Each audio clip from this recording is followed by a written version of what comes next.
Good evening and welcome to the Financial Week. I'm Javon Keys.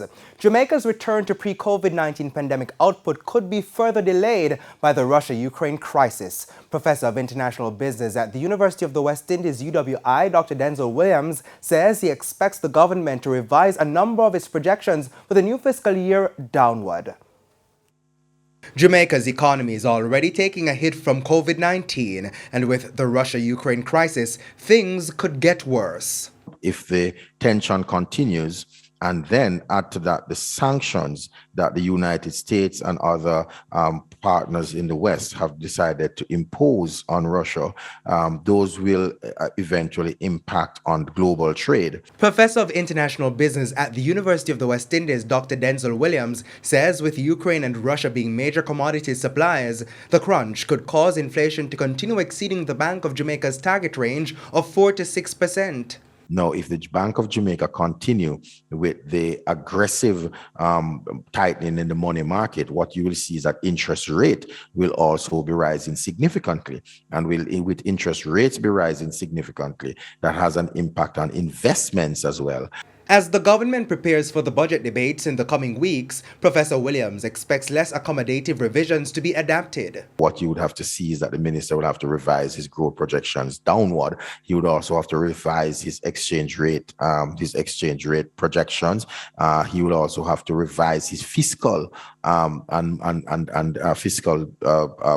fiscal deficit position, and also his primary surplus. And the tight fiscal space will further delay the COVID-19 recovery.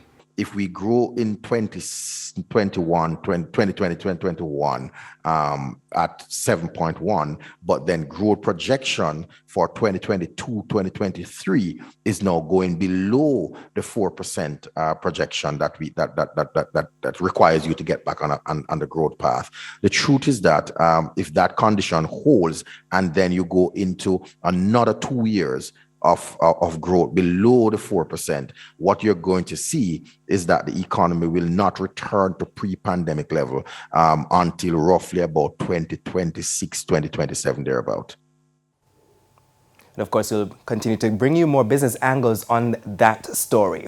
Now on to other news. Manufacturers paid more money for inputs during January. The Statistical Institute of Jamaica Statin is reporting that the producer prices index increased by 2%. Higher costs for fuel and fuel products contributed to the increase. The cost of inputs for manufacturers was 22.1% higher during the 12-month period up to January. Now to some aviation news. U.S.-based carrier Frontier Airlines has announced that it will now fly into Kingston. The airline will be serving a new route to the capital city from Miami. The route will begin on May 5 and run 3 times weekly.